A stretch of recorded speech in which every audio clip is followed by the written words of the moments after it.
Very good morning. स्वागत है आप सभी का एक्सप्लोरर न्यूज़ चैनल पे। तो चलिए आज सुबह की 10 बड़ी खबरों पर नज़र डाल लेते हैं। पहली बड़ी खबर है कि देश में वाहनों की बिक्री जनवरी 2021 के दौरान तकरीबन 10% तक गिरकर 15,92,636 इकाई रह गई है, जबकि एक साल पहले वाहनों की खुदरा बिक्री 17,63,011 इकाई थी। मौजूदा वित्त वर्ष के दौरान दिसंबर में पहली बार खुदरा बिक्री बढ़ी थी। जनवरी में इस गिरावट के पीछे जो कारण रहे उनमें सेमीकंडक्टर की कमी, मूल्य वृद्धि, कमजोर मांग समेत अन्य वजह शामिल है। जनवरी 2021 में यात्री वाहनों की खुदरा बिक्री सालाना आधार पर तकरीबन 4.5% तक गिरकर 2,81,666 इकाई रह गई, जबकि जनवरी 2020 में यह 2,94,817 इकाई थी। पिछले महीने दो पहिए वाहनों की बिक्री 8.28% गिरकर 11,63,322 इकाई रह गई, जबकि 2020 में यह 12,75,308 इकाई थी। व्यावसायिक वाहन की बिक्री भी 24.99% फिसलकर 55,835 इकाई रह गई, जबकि एक साल पहले यह 74,439 इकाई थी। इसी प्रकार पिछले महीने तिपहिए वाहनों की बिक्री भी 51.31% घटकर 31,059 इकाई रह गई, जो एक साल पहले की अवधि में 63,785 इकाई थी। हाड़ा के अध्यक्ष विकेश गुलाटी ने कहा कि दिसंबर में एकमात्र वृद्धि नजर आने के बाद जनवरी में एक बार फिर वाहनों के पंजीकरण में सालाना आधार पर 10% तक की गिरावट आई है। गुलाटी ने कहा कि वाहन उद्योग ने साफ तौर पर उस मांग को गलत समझ लिया था जिसकी वापसी लॉकडाउन के बाद हुई थी। उद्योग द्वारा कोविड के बाद मजबूती को काम आंकने के साथ साथ चिप विनिर्माताओं द्वारा अधिक बिक्री और ज़्यादा आकर्षक उपभोक्ता तरजीह देने से इलेक्ट्रिक्स बाजार में सेमीकंडक्टर के एक निर्माता पैदा कर दिया था।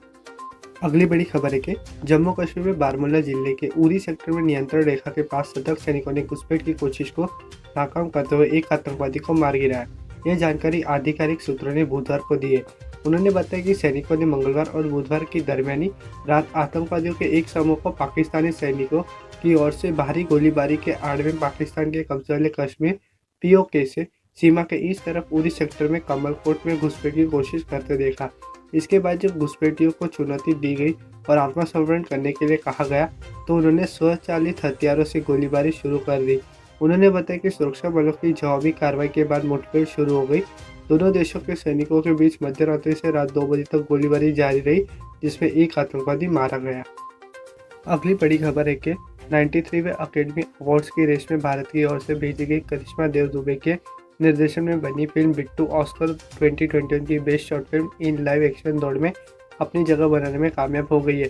इस फिल्म का निर्माण एकता कपूर, गुनीत मोंगा, ताहिरा कश्यप, खुराना और रुचिका कपूर ने किया है। वहीं द अकेडमी ने शॉर्टलिस्ट की गई फिल्मों की लिस्ट में जारी की है, जिसमें बिट्टू भी शामिल है।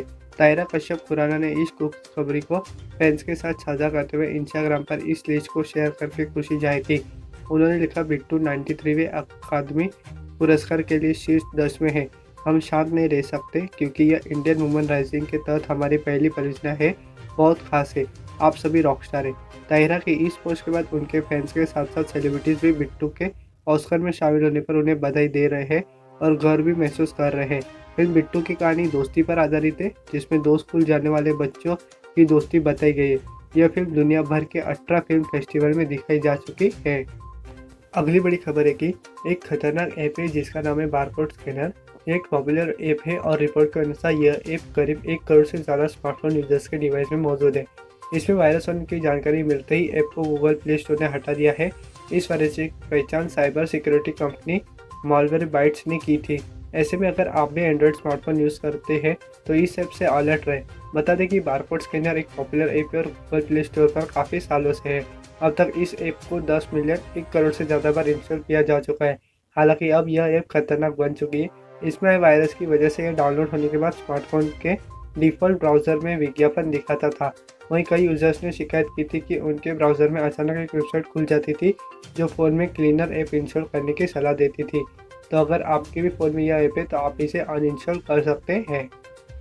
अगली बड़ी खबर है कि नेवाज जिले के संघीय अदालत में दायर एक आपराधिक मुकदमे में मंगलवार को फ्रेंजीनियस कॉबी एनक्लोजी लिमिटेड FKOL को FDA कानूनों के उल्लंघन का दोषी पाया गया, जो जांच के दौरान FDA को जरूरी दस्तावेज नहीं दे सका। एक आपराधिक समाधान के तहत FKOL ने इस अपराध के लिए खुद को दोषी स्वीकार किया और उस पर $3 करोड़ का आपराधिक जुर्माना तथा $2 करोड़ का अतिरिक्त जुर्माना लगाया गया। अगली बड़ी खबर है कि प्रधानमंत्री नरेंद्र मोदी ने बुधवार को लोकसभा में राष्ट्रपति अभिभाषण पर धन्यवाद प्रस्ताव का जवाब देते हुए सबसे पहले उन्होंने अधीर रंजन को पूछा, दादा ठीक हो? पीएम मोदी ने कहा कि विकट और विपरीत काल में भी ये देश किस प्रकार से अपना रास्ता चुनता है, रास्ता तय करता है और रास्ते पर चलते हुए सफलता प्राप्त करता है। ये सब राष्ट्रपति जी ने अपने अभिभाषण में कही। कोरोना काल में भी भारत ने खुद को अच्छे से संभाला। पीएम मोदी ने मनीष तिवारी को जवाब देते हुए कहा कि उन्होंने सही कहा था कि भारत भगवान की वजह से कोरोना से बच गया। भगवान हमें बचाने कई रूपों में आए। डॉक्टर्स, नर्स, एम्बुलेंस, सुरक्षाकर्मी और सफाई कर्मी, भारत ने खुद को ही नहीं दुनिया को भी संभाला। पीएम मोदी ने कहा कि देश जब आज़ाद हुआ, जो आखिरी ब्रिटिश कमांडर थे वो आखिरी तक यही कहते थे कि भारत कई देशों का महाद्वीप है और कोई भी इसे एक राष्ट्र नहीं बना पाएगा, लेकिन भारतवासियों ने इस आशंका को तोड़ा। विश्व के लिए आज हम आशा की किरण बनकर खड़े हुए हैं।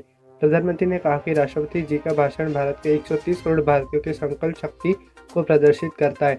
उन्होंने कहा कि मैं इस चर्चा में भाग लेने वाले सभी सांसदों का आभार व्यक्त करता हूं। मैं विशेष रूप से हमारी महिला सांसदों का आभार व्यक्त करना चाहता हूं। अगली बड़ी खबर है कि केंद्र सरकार नौकरीपेक्षा लोगों को जल्दी खुशखबरी दे सकती है। सरकार जल्दी कंपनियों के लचीलेपन के साथ सप्ताह में 4 दिन काम की मंजूरी दे सकती है, लेकिन इसके लिए आपको लंबी शिफ्ट में काम करना पड़ सकता है। लेबर सचिव अपूर्वा चंद्रा के अनुसार सप्ताह में 48 घंटे काम करने का नियम जारी रहेगा, लेकिन कंपनियों को 3 शिफ्ट में काम कराने की मंजूरी दी जा सकती है। आइए जानते हैं इसके बारे में। 12 घंटे की शिफ्ट वालों को सप्ताह में 4 दिन काम करना होगा।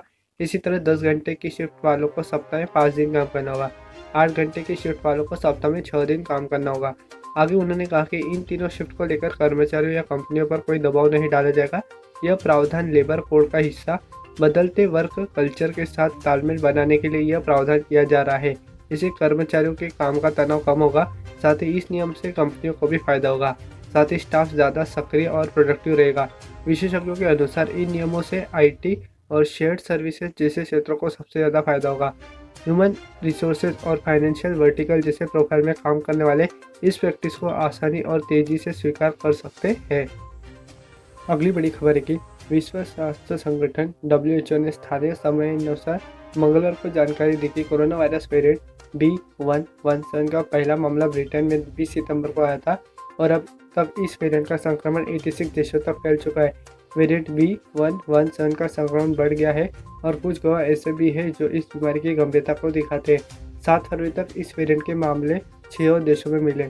तो अभी भी सतर्कता रखें, मास्क पहने, सैनिटाइजर लगाएं और ज़्यादा क्राउड वाली जगहों पर न जाए। यही हमारी अगली बड़ी खबर है कि भारत की सबसे बड़ी सॉफ्टवेयर सेवा company Tata consultancy services TCS ने बुधवार को घोषणा की कि वह अगले साल यूनाइटेड किंगडम में 1500 प्रौद्योगिकी कर्मचारियों की भर्ती करेगी। घोषणा के बाद सोमवार की बैठक हुई, जहां उन्होंने UK की अर्थव्यवस्था, नवाचार, प्रौद्योगिकी और कौशल विकास में निवेश जारी रखने के लिए कंपनी को प्रतिबद्धता को संबोधित किया। यह बैठक मुंबई के UK trade secretary Liz Truss और TCS CEO और राजेश गोपीनाथ के बीच हुई।